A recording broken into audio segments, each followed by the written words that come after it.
Hi hello welcome to మీ TV. నేను మీ మౌనిక. మీరు చూస్తున్నది మీ TV news. Motivate, educate, entertain. ఈ రోజు అయితే మనం ఒక స్పెషల్ గెస్ట్ దగ్గర ఉన్నామండి. స్టేట్లోని 119వ ర్యాంక్ సాధించి గ్రూప్స్ లో సత్తా చాటింది. నాగర్ కర్నూలు జిల్లాలోని ఫస్ట్ ర్యాంక్ సాధించి మనందరికి గర్వకారణంగా నిలిచింది మొహరెడ్ సాహితి. నమస్కారం మేడం. నమస్తే అండి. Congratulation madam. మీ టీవీ తరపున heartly congratulation. Thank you so much. ఇంత అంటే ఈ స్టేజ్ కి రావడానికి అసలు ఎంత కష్టపడ్డారు మేడం? అంటే ఇది ముందు నుండే ఉందండి ఈ ఐడియా, గ్రూప్స్ రాయాలి ఆర్ అంటే యూపీఎస్సీ సివిల్స్ చేయాలి అని చెప్పేసి. సో నా గ్రాడ్యుయేషన్ 2021లో అయిపోయింది. అప్పటి నుండి నేను యూపీఎస్సీ సైడ్ చదువుతున్నాను అనమాట, ప్రిపేర్ అవుతున్నాను. చిన్నప్పటి నుండే ఇంట్రెస్ట్ ఉండే కదా మేడం. మరి స్కూలింగ్ అంతా ఇక్కడ కల్వకుర్తి లోకలేనా? నాది 10th వరకు కల్వకుర్తి అండి. ఇక్కడే చదివాను 10th వరకు. First to 7th Aurobindo and 8th to 10th కృష్ణవేణిలో చదివాను. అండ్ దెన్ ఇంటర్ కి అందరు వెళ్ళినట్టే యాజ్ యూజువల్ హైదరాబాద్ లో ఇంటర్ 2 years చేశాను. దెన్ ఎంసెట్ లో మంచి ర్యాంక్ రావడంతో ఉస్మానియాలో ఎంబీబీఎస్ సీట్ వచ్చింది అనమాట. దెన్ నా ఎంబీబీఎస్ జర్నీ అలా కంటిన్యూ అయింది. మరి ఎంబీబీఎస్ ని వదిలేసి మరి గ్రూప్ సైడ్ మళ్ళాలని ఎందుకు అనిపించింది మేడం? అసలు ముందు నుండి కొంచెం ఈ ఐఏఎస్ అనే థాట్ ఉందండి. కాకపోతే దానికి ఎలా వెళ్ళాలి అనే కరెక్ట్ రోడ్ మ్యాప్ తెలియదు మనకి. అప్పట్లో ఏంటంటే ఇంజనీరింగ్ మెడిసిన్ దానికైతే తెలుసు ఇంటర్ ఏం చేయాలి నెక్స్ట్ ఏంటి అని. బట్ దీనికి కరెక్ట్ గా ఎగ్జాక్ట్ గా ఏం చేయాలి అనే రోడ్ మ్యాప్ లేకుండే. అండ్ దెన్ నేను ఎంబీబీఎస్ కూడా అంటే అది కూడా నేను చాలా ఇష్టంతోనే తీసుకున్నాను. బట్ చేస్తుంటే మధ్యలో రియలైజ్ అయింది ఏంటంటే అంటే పేషెంట్ మన దగ్గరకు వచ్చి మనం ట్రీట్ చేయడం అదొక సర్వీస్. అది it's a very good service, నేను దాని అనట్లేదు. కానీ అంటే నాకు ఇంకా ఏదో చేయాలి ఆర్ మేబీ ఒక రూట్ కాజ్ దాన్ని ఐడెంటిఫై చేసి దాంట్లో మనం చేంజెస్ చేయాలి అని చెప్పేసి. అండ్ అడ్మినిస్ట్రేటివ్ సైడ్ కూడా వెళ్ళాలి అనేది ఎప్పటి నుండో ఉందన్నమాట. అండ్ మనం చేసే ఒక చిన్న పని అయినా లైక్ హ్యూజ్ ఇంపాక్ట్ ఉండాలి అని చెప్పేసి. And more of social impact ఎక్కువ ఉండే పనులు చేయాలి అనేది ముందు నుండి ఉంటుండే. సో అలా నేను మెల్లిగా ఎంబీబీఎస్ లో నేను కొన్ని డాక్టర్స్ ఐఏఎస్ అయిన వాళ్ళని చూసాను, వాళ్ళ సర్వీస్ చూసాను. అలా ఇంకా మనం ఇంకా ఎంత హ్యూజ్ స్కేల్లో మనం చేయొచ్చు వర్క్, మన ఇంపాక్ట్ ఎట్లా ఉంటది అని తెలుసుకొని అప్పుడు నేను సివిల్ సర్వీసెస్ వైపు వెళ్దాము అని అనుకున్నాను. సో ఎవరైనా స్పెషల్ గా ఇన్స్పిరేషన్ పర్సన్ ఉన్నారా మేడం ఇందులో? అంటే ఇన్స్పైరింగ్ అని చెప్పలేదండి, బట్ చాలా మంది మా సీనియర్స్ కానీ లేకపోతే ఇప్పుడు మనం ఒకటి చేయాలి అనుకున్నప్పుడు మనం వెతుకుతాం కదా, ఎవరైనా ఉన్నారా, ఆల్రెడీ చేశారా, అసలు వర్క్ అవుతుందా లేదా అనేది. ఎందుకంటే మేజర్ కెరియర్ షిఫ్ట్ కదా అది డిసైడ్ అవ్వడం కూడా. అండ్ ఇంట్లో కూడా కొంచెం సివిల్ సర్వీసెస్ సైడ్ ఉండింది, అంటే టాక్ నడుస్తూ ఉంటది. బట్ ఎప్పుడు పర్స్యూ చేయాలి అనేది ఏం లేకుండే. బట్ ఓవర్ ద టైమ్ నేను రియలైజ్ అయ్యాను అనమాట, నా పర్సనాలిటీకి కానీ నా యాటిట్యూడ్ కి అది అది ఎక్కువ సెట్ అవుతుంది అని చెప్పేసి. సో అలా నేను దాని గురించి తెలుసుకొని నా గ్రాడ్యుయేషన్ అయిన స్టార్ట్ చేశాను సివిల్ సర్వీసెస్ కి ప్రిపరేషన్. ఇంట్లో ఎవరు ఎక్కువ సపోర్ట్ చేస్తుంటారు మేడం మీకు? ఒక్కరని లేదండి, అందరూ ఆల్మోస్ట్ ఫ్యామిలీ అంతా సపోర్టివ్ గానే ఉంటారు అనమాట. నేను ఇలా షిఫ్ట్ అవ్వాలి అని డిసైడ్ అయిన తర్వాత కూడా ఎవరు ఎందుకు అలా ఏం క్వశ్చన్ చేయలేదు. ట్రై చేయాలి, కష్టపడాలి అని ఉండేది అనమాట. సో ఫ్యామిలీ అందరూ బాగా సపోర్ట్ చేస్తారు. ఈ సక్సెస్ కి రీచ్ అవ్వడానికి ఎన్ని ఇయర్స్ టైం పట్టింది? ఇది యాక్చువల్లీ 2021లో నాది గ్రాడ్యుయేషన్ అయిపోయింది. అండ్ దెన్ తర్వాత యూపీఎస్సీ రాశాను, నేను 2 times రాశాను. ఒకసారి ఇంటర్వ్యూ వరకు వెళ్ళాను. సో అప్పుడు ఆల్మోస్ట్ అయిపోతుంది అని అనుకునే టైం అది. ఇంకా ఈ జర్నీ అయిపోయింది ఫైనల్ అని అనుకున్నప్పుడు, బట్ అప్పుడు ఫైనల్ లిస్ట్ లో సెలెక్ట్ అవ్వలేదు అనమాట. దెన్ వెంటనే గ్రూప్ 1 నోటిఫికేషన్ వచ్చింది. సో గ్రూప్ 1 కి అప్లై చేయడం జరిగింది. అండ్ ఈ ప్రాసెస్ లో గ్రూప్ 1 గురించి కూడా నేను ఎక్కువ తెలుసుకున్నాను అనమాట. అంటే యూపీఎస్సీ అంటే సెంట్రల్ సర్వీసెస్, గ్రూప్ 1 అంటే స్టేట్ సర్వీసెస్, కొంచెం సిమిలర్ క్యాడర్స్ ఉంటాయి అక్కడ ఇక్కడ. సో ఇంకా ఇదేంటంటే మన దగ్గరే, అంటే మన జనాలు అన్నట్టు ఉంటుంది కదా, అంటే స్టేట్ లోనే ఉండొచ్చు, సర్వ్ చేయొచ్చు అన్నట్టు. నాకు అదొక గ్రూప్ 1 అనేది ఒక మంచి ఆపర్చునిటీ లాగా అనిపించింది అనమాట. అండ్ ఆల్రెడీ నేను ఈ ప్రిపరేషన్ స్టేజ్ లో ఉన్నా, అంటే ఆల్రెడీ మనం దీనికోసమే ప్రిపేర్ అవుతున్నాను సివిల్ సర్వీసెస్ కోసమే. సో అలా అని చెప్పేసి గ్రూప్ 1 కి అప్లై చేశాను. అండ్ దెన్ వెంటనే గ్రూప్ 1 రాసి ఆ మీన్ టైమ్ లో ప్రిపేర్ అయ్యాను. ఇప్పుడు రాసిన సెకండ్ టైం లో మనకి గ్రూప్ 1 వచ్చింది. గ్రూప్ 1 ఫస్ట్ టైం రాయడంలోనే ఫస్ట్ అటెంప్ట్ లోనే 119 ర్యాంక్ సాధించడం అంటే అసలు చాలా గొప్ప విషయం.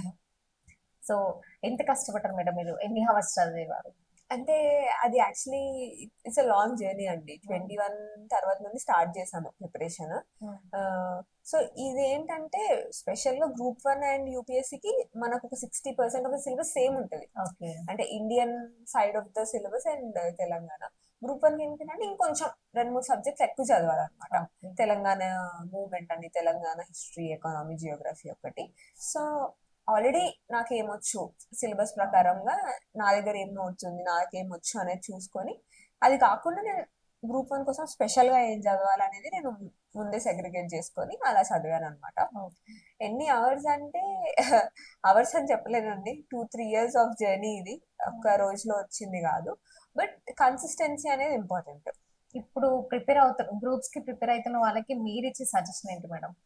నేను ఇచ్చే సజెషన్ ఏంటంటే అండి, అంటే ఏదో ఎవరో చెప్పారు అని మనం జంప్ అయ్యి వెంటనే రాయకుండా మనం ఎందుకు రాయాలి, ఆర్ మనకి ఎందుకు సివిల్ సర్వీసెస్ వైపు వెళ్ళాలి అనే ఒక మోటివేషన్ ఇంపార్టెంట్. ఎందుకంటే ఏదో 6 months లో ఎగ్జామ్ ఉంటది చదవడం అనేది కాదు కదా ఇది.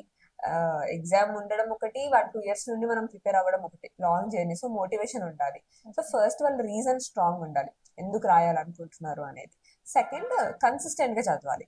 నాకు 2 రోజులు చదువుది అవ్వట్లేదు అని ఆపేస్తే అది అలానే ఇనర్షియా ఉంటది అనమాట. సో నువ్వు చదవబుద్ధి అయినా అవ్వకపోయినా రోజుకు ఒక 3-4 గంటలన్నా చదవాలి. అండ్ మినిమం అయితే యావరేజ్ ఒక 8 hours చదవమని చెప్తానండి. బికాస్ 12 hours 13 hours అంటే అది ఇంపాసిబుల్ అట్లా చదవడం. అండ్ అది ఎవ్రీడే చదవడం అనేది కూడా ఇంపాసిబుల్. ఎగ్జామ్స్ ఉన్నప్పుడు చదువుతాము ఒక 10 రోజులు, కానీ ఎవ్రీడే ఒక 8 hours 10 hours అనేది చదివితే బెటర్. ఈ గ్రూప్స్ కి చాలా ఇయర్స్ నుంచి కష్టపడి రాస్తుంటారు, ఒక 5-6 lakhs మెంబర్ రాస్తుంటారు ఎట్ టైం. సో అట్లాంటి వాళ్ళకి 500-600 పోస్టులు ఉంటాయి కదా మేడం. సో అట్లా అంటే అందులో మనం ఎట్లా సాధిస్తాం అసలు ఈ పోస్ట్? అంటే ఫస్ట్ ఆఫ్ ఆల్ యావరేజ్ గా సీరియస్ క్యాండిడేట్స్ తీసుకుంటే 2.5-3 lakhs పీపుల్ రాస్తారు. సీరియస్ క్యాండిడేట్స్ అండ్ ఇక మన కాంపిటీషన్ అని అనుకునే వాళ్ళు ఒక 50% ఉన్నా కూడా హ్యూజ్ నెంబర్ 500 తో కంపేర్ చేసుకుంటే. సో మనం ఇక వాళ్ళందరినీ అవుట్ స్మార్ట్ ఎట్లా చేయాలి, మన స్ట్రెంగ్స్ ఏంటి, మన వీక్నెసెస్ ఏంటి మనం ఐడెంటిఫై చేసి, నేను చెప్పినట్టు కన్సిస్టెన్సీ ఇంపార్టెంట్. అంటే ఒక 10 రోజులు చదివి మళ్ళీ 10 రోజులు చదవకుండా ఉండకుండా చదివేదేదో ఎవ్రీడే కొంచెం కొంచెం అన్నా చదవాలి. బట్ ఎవ్రీడే చదవడం ఇంపార్టెంట్. అండ్ బయట అబ్జర్వ్ చేయడం ఇంపార్టెంట్. న్యూస్ పేపర్ చదవడం ఇంపార్టెంట్. అంటే ఏదో సిలబస్ లో ఉన్న వరకు బుక్ లో చదవడం కాదు. ఈ సబ్జెక్ట్స్ అంతా ఏంటంటే ఒక సోషల్ అవేర్నెస్ ఉండడం అంతే. ఇప్పుడు ఎలక్షన్స్ అవుతున్నాయి, ఎందుకు అవుతున్నాయి, ఎట్లా అవుతున్నాయి అవి చూడడం, లేకపోతే ఎక్కడైనా వర్షాలు పడుతున్నాయి, ఫ్లడ్స్ వస్తున్నాయి, అంటే ఇట్స్ ఆల్ హ్యాపెనింగ్ మన చుట్టూ అవుతున్నవే కదా. సో ఆ అవేర్నెస్ ఉండాలన్నమాట. అసలు ఇప్పుడు ఏమవుతుంది కొందరు స్టూడెంట్స్ ప్రిపేర్ అవుతారు మేడం, ఎగ్జామ్ రాస్తారు, ప్రిలిమ్స్ మెయిన్స్ అన్ని క్వాలిఫై అవుతారు, కానీ ఒక ఇంటర్వ్యూని క్రాక్ చేయరు కదా. సో అట్లాంటి వాళ్ళకి మీరు ఇచ్చే సజెషన్ ఏంటి? అంటే ఇంతకు ముందు గ్రూప్స్ లో ఇంటర్వ్యూ ఉంటుండే అండి. ఇప్పుడు గ్రూప్స్ లో ఇంటర్వ్యూ తీసేశారు, మనకు only prelims and mains. So నేను చెప్పేది ఏంటంటే టెస్ట్లు బాగా రాయాలి. ఇప్పుడు మనం ఎంత చదివినాం అనేది మనం ఎలా టెస్ట్ చేసుకుంటాం, ఆన్సర్ రాసి టెస్ట్ చేసుకోవాలి కదా. సో మీరు కొంచెం సిలబస్ అయినకపోయినా పర్లేదు, కానీ టెస్ట్ రాయడం ముందు నుండే స్టార్ట్ చేయాలన్నమాట. So self evaluation important. మనం ఎంత చదువుతున్నాం, ఒక వీకెండ్ కూర్చొని ఒక టెస్ట్ రాయడం ఇంపార్టెంట్. మళ్ళీ మనకి మనమే కాంపిటీషన్, ముందు వీక్ ఎట్లా రాసినాము, నెక్స్ట్ వీక్ ఎలా రాయాలి, దానికి ఇంప్రూవ్మెంట్ ఉందా. సో సెల్ఫ్ ఎవాల్యుయేషన్, సిలబస్ కి ఖచ్చితంగా సిలబస్ ఓరియంటేషన్ ఉండడము, సోషల్ అంటే బయట జనరల్ అవేర్నెస్ ఉండడము, అంటే ఇవన్నీ కొన్ని హ్యాబిట్స్ కూడా మనం ఇంక్లూడ్ చేసుకోవాలి. 1-2 years ఆఫ్ జర్నీ కాబట్టి మన పర్సనాలిటీ కూడా చాలా ఇంప్రూవ్ చేసుకుంటే ఇదంతా ఓవరాల్ ఎఫర్ట్ అనమాట. ఏదో ఒక క్వశ్చన్ చదివినాము ఆన్సర్ రాసి వచ్చినాం కాకుండా ఒక ఓవరాల్ ఎఫర్ట్ ఉంటే తర్వాత మనము ఏమంటాము సర్వీస్ లో జాయిన్ అయిన తర్వాత కూడా మనకు ఆ పర్సనాలిటీ ఇంపార్టెంట్ ఉంటుంది. ఇప్పుడు గ్రూప్స్ రాయాలనే థాట్ అందరికి ఉంటది మేడం, కానీ చదవాలనే థాట్ చాలా తక్కువ. సో దానికి ప్రిపేర్ అవుతూనే కంపల్సరీ కోచింగ్ తీసుకోవాలా, లేదంటే సెల్ఫ్ గా ప్రిపేర్ అవ్వచ్చా? దానికి మనం ఎట్లా క్రాక్ అవునండి, కోచింగ్ ఒక పెద్ద క్వశ్చన్ యాక్చువల్లీ. నేనేం చెప్తా అంటే ఇప్పుడు చాలా మంది డిఫరెంట్ బ్యాక్గ్రౌండ్స్ నుండి ఉంటారు. ఇప్పుడు కొంతమంది ఆర్ట్స్ చేసే వాళ్ళు ఉంటారు కదా, వాళ్ళకి గ్రాడ్యుయేషన్ సిలబస్ ఇవి ఉంటాయి, ఈ సబ్జెక్ట్స్ ఉంటాయి. కాకపోతే మళ్ళీ అది అండ్ ఎగ్జామ్కి వచ్చే వరకు అది కూడా డిఫరెంట్ ఉంటుంది. నా పర్సనల్ సజెషన్ ఏంటంటే ఇప్పుడు కోచింగ్ తీసుకుంటే కొంచెం ప్రాసెస్ ఫాస్ట్ ట్రాక్ అవుతుంది. అంటే వాళ్ళే మెంటర్షిప్ ఇస్తారు, ఏం చేయాలో వాళ్ళే చెప్తారు, ఒక సిలబస్ ఇస్తారు, స్కెడ్యూల్ ఇస్తారు, మనం జస్ట్ దాన్ని చదువుకొని వెళ్ళిపోవడం ఉంటుంది. అండ్ కొంతమందికి ఇష్టం ఉండదు పర్సనల్ గా కోచింగ్, లేకపోతే అందరికి అంత ఫైనాన్షియల్ గా వెల్ ఆఫ్ ఉండరు, లేదా హైదరాబాద్ కి వెళ్ళాలి అని కూడా అందరికి ఉండదు. సో కోచింగ్ తీసుకోకుండా కూడా చదవచ్చు దీన్ని. కోచింగ్ 100% తీసుకోవాలని ఏం లేదు.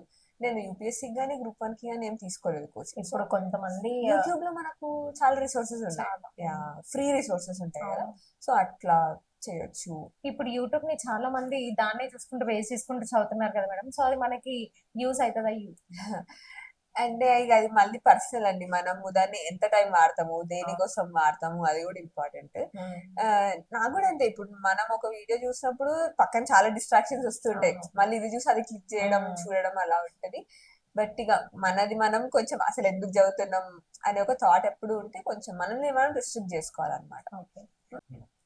నార్మల్ గా మీరు చదువుతుంటే అందరికీ తెలుసు మేడం, ఇక్కడ మన కల్వకుర్తి ప్రెస్ లో అందరికీ చాలా ఆసక్తికరంగా వెయిట్ చేస్తున్నారు కంపల్సరీ మీకు వస్తుంది అని. కానీ మీరు ఎక్స్పెక్ట్ చేసినట్లు వచ్చిందా మీకు ర్యాంక్? నేను అంటే ఈ గ్రూప్ 1 రాద్దాం అనుకున్నప్పుడు నేను కూడా అందరిలానే టాప్ ర్యాంక్స్ వస్తుంది అని అనుకున్నాను. అంటే దానికోసం అన్నట్టే చదివాను. ఇప్పుడు మనకు టాప్ ర్యాంక్ అంటే డిప్యూటీ కలెక్టర్ అన్నమాట. సో డిప్యూటీ కలెక్టరే రావాలి అండ్ అదే వస్తుంది అన్నట్టు నేను ప్రిపేర్ అయ్యాను. అండ్ రాసాక కూడా నేను బాగా రాశాను అని అనుకున్నాను అనమాట. బట్ ర్యాంక్ వచ్చాక రియలైజ్ అయినా చాలా మంది, అంటే మన తెలంగాణలో చాలా మంది చాలా కాంపిటేటివ్ స్పిరిట్ తో చదువుతున్నారు అండ్ అందరూ గ్రూప్ 1 చాలా బాగా రాశారు. సో అక్కడ నేను రాసిన దానికి నాకన్నా చాలా మంది కూడా చాలా బాగా రాశారని అర్థమైంది. సో నాకు వచ్చిన ర్యాంక్ ఏంటంటే దాని నెక్స్ట్ డిప్యూటీ కలెక్టర్ తర్వాత పోస్ట్ కి వచ్చే ర్యాంక్ లాగా వచ్చింది.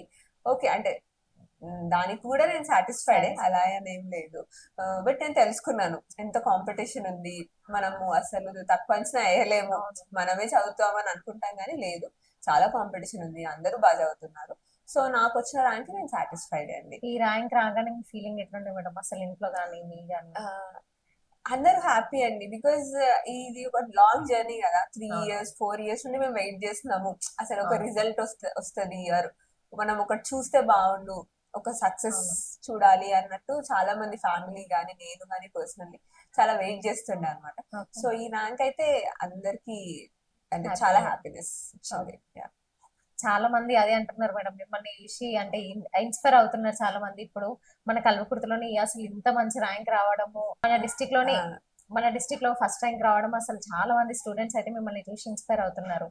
ఇప్పుడు కమర్షియల్ ట్యాక్స్ ఆఫీసర్ గా మీరు ఆఫర్ లెటర్ తీసుకున్నారు కదా మేడం. సో దానికి నెక్స్ట్ మీరు సర్వీస్ చేయడానికి మీరు ఇంట్రెస్ట్ ఎలా ఉంటుంది? ప్లస్ ఆ సర్వీస్ లో ఎటువంటివి ఉంటాయి కొంచెం చెప్తారా స్టూడెంట్స్ కి? ఇది అంటే అండి, కమర్షియల్ ట్యాక్స్ అంటే ఇప్పుడు మనకు తెలంగాణ బడ్జెట్ అని ఉంటుంది కదా, తెలంగాణ బడ్జెట్ అండ్ ఇవన్నీ జిఎస్టీ పే చేస్తుంటాం మనము, కమర్షియల్ ట్యాక్స్ అని అంటాం కదా, ఇదంతా ఈ డిపార్ట్మెంట్ కిందకు వస్తుంది. అండ్ ఎనీ స్కీమ్, ఇప్పుడు మీరు మిడ్ డే మీల్స్ తీసుకోండి, లేకపోతే గృహలక్ష్మి కానీ ఇట్లాంటి ఎనీ గవర్నమెంట్ స్కీమ్ కి ఒక బడ్జెట్ ఉంటుంది అనమాట. సో ఈ బడ్జెట్ అలొకేషన్ ఒక ఎత్తు అయితే, దానికి మనము గవర్నమెంట్ నుండి మనము ఇవ్వాలి కదా ఎంత అయితే అమౌంట్ ఉందో అది. సో అదంతా కలెక్షన్ కానీ, అంటే ఇదంతా బ్యాక్గ్రౌండ్, ఒక బ్యాక్ బోన్ అని చెప్పొచ్చు ఒక స్టేట్ ఎకానమీకి. కమర్షియల్ ట్యాక్స్ అనేది ఒక బ్యాక్ బోన్ అనమాట. సో దాంట్లో మనం ఎంత ట్రాన్స్పరెంట్ గా వర్క్ చేస్తాము అండ్ ఎంత క్విక్ గా అండ్ మన స్టేట్ పాలసీస్ కి తగ్గట్టు మనం యాక్ట్ చేస్తూ ఉండాలన్నమాట, అది ఒకటి. అండ్ ఇప్పుడు మనం చాలా చూస్తుంటాం, తెలంగాణ కొత్త గవర్నమెంట్ వచ్చాక కూడా మనకు రైజింగ్ తెలంగాణ అని చెప్పేసి 1 trillion economy, 3 trillion economy. So ఇవన్నీ గోల్స్ మనం అచీవ్ చేయాలి అని అంటే commercial tax is back bone అనమాట. సో నేను కూడా చాలా ఎక్సైటెడ్ గా ఉన్నాను ఈ సర్వీస్ చేయడానికి. అండ్ ఇదేంటంటే చదవడం ఒక ఎత్తు, మళ్ళీ సర్వీస్ ఒక ఎత్తు కదా. సో మాకు కూడా దీని గురించి తెలియాలి అని చెప్పేసి ఒక 9 months ట్రైనింగ్ ఉంటుంది అనమాట. 9 months ఉంటుంది. ఎందుకంటే మనం చదవడం అన్ని చదువుతాం, బట్ సర్వీస్ రిస్ట్రిక్టెడ్ ఉంటుంది కాబట్టి ఎలా చేయాలి, డిపార్ట్మెంట్ ఎలా ఉంటుంది అని చెప్పేసి ట్రైనింగ్ ఉంటుంది అనమాట. సో నేను కూడా అండ్ ఏమంటారు, నా బెస్ట్ నేను ఇవ్వడానికి ఐఎమ్ రెడీ. సో వెయిటింగ్ అనమాట జాయిన్ అవ్వడానికి. మీరు ఇప్పుడున్న యూత్ కి మరి ఇప్పుడున్న చదువుతున్న స్టూడెంట్స్ కి మరి మీరు ఎటువంటి సజెషన్స్ ఇస్తారు మేడం? ఎట్లా చదవాలి, ఏ రూట్ లో చదివితే సక్సెస్ అవుతాం? నేను ఒకటే చెప్తానండి, మనము పక్కన వాళ్ళు ఎవరు వచ్చి మనల్ని మోటివేట్ చేయరు. అంటే ఇనిషియల్ గా చేస్తారేమో రాయండి రాయండి అని, కానీ 1 year అయితే మన పక్కన కూర్చొని ఎవరు మోటివేట్ చేయరు. సో మనది మనం ఎందుకు రాస్తున్నాం, ఇంత కష్టం మనం ఎందుకు పడాలి, దేనికోసం చేస్తున్నాం అనే ఒక థాట్ ఎప్పుడు రన్ అవుతూ ఉండాలి. అంటే చాలా అప్స్ అండ్ డౌన్స్ ఉంటాయి ఈ జర్నీలో. So self motivation is important, అది ఫస్ట్ థింగ్. అది మనం ఎగ్జామ్ రాసే వరకు వెళ్ళమా సెకండరీ, కానీ ఏ పని చేసినా ఏమున్నా ఒక సెల్ఫ్ మోటివేషన్ అనేది ఎప్పుడు ఆ డ్రైవ్ ఉండాలన్నమాట. సెకండ్ థింగ్, అసలు ఎగ్జామ్కి ఏం కావాలి, మనకి ఏం వస్తుంది, మన వీక్నెస్ ఏంటి, స్ట్రెంగ్త్ ఏంటి, అది ఇనీషియల్ స్టేజ్ లో ఐడెంటిఫై చేసుకొని దానికి తగ్గట్టుగా ప్రిపేర్ అవ్వాలి. Third, consistency. చదవబుద్ధి అయినా అవ్వకపోయినా చదవాలి అంతే. బికాస్ మనం కొంచెం తక్కువ చదివే లోపు మన పక్కన మీరే అన్నారు అవును. 5-6 lakhs అని ఎవరో ఒకరు చదువుతూనే ఉంటారు చదువు. కాబట్టి టూ మచ్ కాంపిటీషన్ ఉంటుంది అనమాట. And fourth, practice and revision. మనం ఎంత చదివినా రివైజ్ చేసుకోకపోతే గుర్తుండదు, అవును. ఆన్సర్స్ రాయకపోతే గుర్తుండదు. సో 50% చదవడం అయితే 50% ఆ ఎగ్జామ్ లో మనం ఏం రాస్తున్నాం అనేది కూడా ఇంపార్టెంట్ అనమాట. So practice, consistency and answer writing, ఇవి టెస్ట్ సిరీస్ ఉంటాయండి, ఫ్రీ టెస్ట్ సిరీస్ ఉంటాయి లేదా పెయిడ్ టెస్ట్ సిరీస్ ఉంటాయి. సో మనము తీసుకొని ఎవాల్యుయేట్ చేసుకోవచ్చు అనమాట. ఇవి ఇంపార్టెంట్. అంటే ఇంకా ఖచ్చితంగా నేను రాయాలి, ర్యాంక్ అవును. కోసమే చదవాలి అంటే ఇవి మాత్రం కంపల్సరీ ఫాలో అవ్వాలి. చూసారు కదండి, మేడం అయితే అసలు చాలా కష్టపడింది. ఒక 4-5 years కంటిన్యూస్ గా కష్టపడి ఈ ర్యాంక్ సాధించడానికి అయితే చాలా కష్టపడ్డది. స్టూడెంట్స్ కి అయితే ఒక మంచి ఇన్స్పిరేషనల్ గా తీసుకోవచ్చు. స్టూడెంట్స్ ఈ గ్రూప్స్ కి ఎలా రీచ్ అవ్వాలి అంటే నిజంగా టాలెంట్ ఉన్న వాళ్ళు, నిజంగా చదవాలి అనే ఓపిక ఉన్న వాళ్ళు కంపల్సరీ చదివి మేడం అయితే ఇన్స్పైర్ అవ్వండి. మేడం చెప్పిన కొన్ని ఫాలో అయితే చాలు. ఇంట్రెస్ట్ ఫస్ట్, మెయిన్ గా మన ఇంట్రెస్ట్. ఏదైనా మనం ఏదైనా సాధించాలంటే మన ఇంట్రెస్ట్ తోటి ఎవరో సంథింగ్ మోటివేట్ చేస్తుంటారు. మోటివేట్ అవుతూ చదివి మంచిగా సక్సెస్ అవ్వాలని మేడం అన్నారు. Thank you madam, thank you so thank much. You అండి.